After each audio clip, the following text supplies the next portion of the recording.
Là, faut filmer.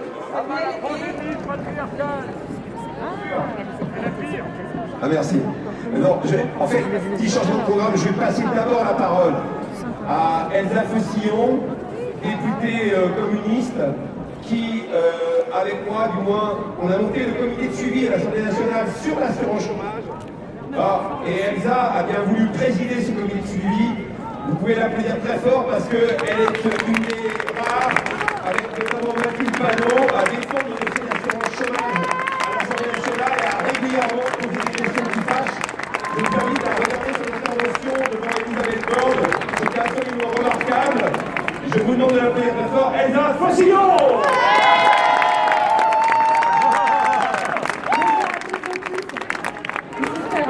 Merci, je me sens hyper à l'aise maintenant au milieu de tous ces artistes. Je vais parler fort. Ça va monter? Ça va monter. Bon, d'abord, un immense merci aux occupantes et aux occupants de l'Odéon. Franchement, ça fait du bien, et je ne sais pas pour celles et ceux qui sont là devant moi, mais en tout cas, moi j'en rêvais un peu que vous fassiez ça. Donc, même si les théâtres ne sont pas encore réouverts, c'est un peu d'ouverture déjà dans nos imaginaires de voir cette occupation. Donc, un immense merci. Un immense merci à celles et ceux qui sont là sur la place de l'Odéon aujourd'hui, mais peut-être qu'il y en a qui nous suivent à distance. Et je veux leur dire, dans les jours qui viennent, rejoignez-nous. Rejoignez-nous, soyons nombreuses et nombreux parce qu'il va le falloir. Il va falloir qu'on les fasse plier, oui, sur l'assurance chômage, sur la poursuite de l'année blanche, sur le traitement des précaires, des intermittents de l'emploi. Quand je suis face à Madame Borne, il n'y a pas simplement de l'incompréhension. C'est vrai qu'elle me raconte n'importe quoi quand je lui parle des guides conférenciers, des guides conférencières à qui elle promet un CDI. Ça n'existe pas.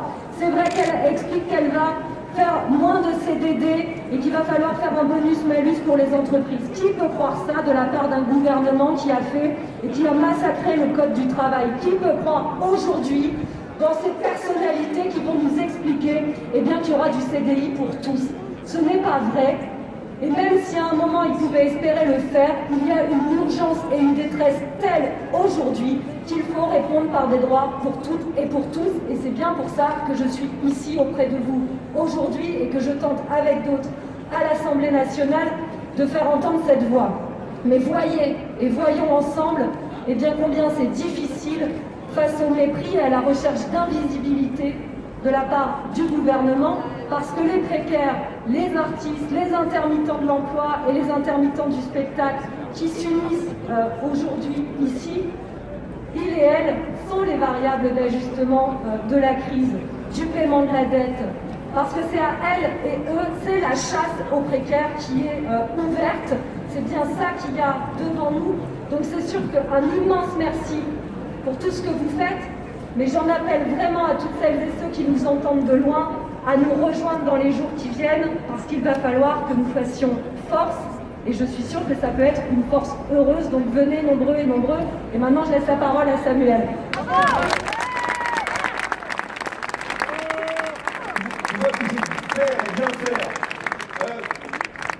Je vais essayer d'être rapide quand je dis ça, je suis long. Je pense qu'il y a trois sujets. Les deux premiers sujets, je vais les balayer vite. Le premier sujet, c'est évidemment la réouverture des lieux. Personne ne peut croire que c'est un sujet sanitaire. C'est évidemment un sujet politique. Je ne vais pas redire l'argument, mais personne ne peut croire qu'une galerie marchande, c'est pas contaminant et que tout d'un coup, un musée, c'est contaminant. C'est aberrant. Personne ne peut croire qu'une église, n'est pas contaminant et un théâtre, c'est contaminant. Je pense aussi aux gens de la rue, ils ne peuvent même pas, les fanfares ne peuvent même pas jouer devant un public réuni comme ça, ils n'ont pas le droit, c'est des amendes immédiates, c'est absolument aberrant quand on sait qu'il n'y a aucun cluster à l'extérieur. On voit bien que c'est un choix politique, que c'est un véritable arbitrage qui est arbitraire. Ce choix politique, il faut qu'ils le payent. Il faut qu'ils le payent en nous donnant des droits sociaux puisqu'ils ont le choix politique de ne pas nous faire travailler. Ça, c'est la première chose. La deuxième chose, évidemment, c'est la reconduction à l'année blanche, mais ça, je vais aller très vite. Il va falloir pousser, effectivement, pour que la mission André Goron dépasse la feuille de route qui est très restrictive, puisqu'on nous promet au mieux quelques miettes, et ça, il va falloir qu'il dépasse la feuille de route. Mais je passe très très vite sur ce sujet, parce que je voudrais aborder le sujet qui me préoccupe le plus, qui est celui de l'assurance chômage en général, des intermittents de l'emploi, des précaires, extra hôtellerie, restauration, etc., guide conférencier, événementiel et tout ça. Pourquoi j'insiste là-dessus? Nous, intermittents du spectacle, nous les avons trop abandonnés. Nous savons à quel point l'assurance chômage est essentielle pour nos vies. Ils sont en CDDU, en contrat déterminé dit d'usage, comme nous, ils ont besoin de l'assurance chômage. Qu'est-ce qui se passe pour eux? Dans l'indifférence générale, une réforme de l'assurance chômage a été mise en place en 2019. Premièrement, durcissement des critères d'accès, donc pour rentrer dans l'indemnisation chômage. Conséquence de ça, les premiers mois, 20 000 chômeurs ont été interdits d'assurance chômage, rien qu'à cause de cette application. Deuxième partie, l'indemnisation, la partie indemnisation, celle-là qui fait 1,5 milliard d'euros par an d'économies sur eux, sur les plus pauvres. C'est un plan de 4 milliards d'euros d'économies sur 3 ans. C'est une monstruosité. On est là dans une sorte de non-assistance à personne en danger. Nous avons, en gros, laissé faire, parce que ça ne nous concernait pas. Heureusement, cette parité indemnisation n'a pas été encore mise en place, a été retoquée par le Conseil d'État, mais il compte la maintenir et la mettre en place au 1er juillet pour le régime général. C'est un scandale absolu. Plus de 800 000 personnes vont avoir des droits baissés alors qu'on atteint les plus de 10 millions de pauvres. Imaginez, c'est un massacre social. Je le redis, nous sommes dans un état de non-assistance à personne en danger. Nous, intermittents du spectacle, nous devons intervenir pour que ces gens-là aient tout de suite, là, maintenant, des droits comme nous. Car je le répète, ils n'ont ni salaire, ni assurance chômage, ni chômage partiel. Je les connais, je lutte avec eux. Ils sont tous en train de tomber au RSA. Il y a plusieurs suicides. Ils sont en train c'est une déflagration pour eux, une véritable déflagration. Nous sommes intermittents du spectacle, uniquement 120 000. Ils sont 2 millions et on ne parle pas d'eux. Ici, tous les médias racontent que l'Odéon est occupé pour la réouverture des lieux. Mais non, il s'agit bien au-delà de ça. L'Odéon est occupé effectivement pour la réouverture des lieux. L'Odéon est occupé pour rouvrir la dénonce, mais l'Odéon est occupé pour qu'il y ait des droits pour tous et pour toutes. Oui.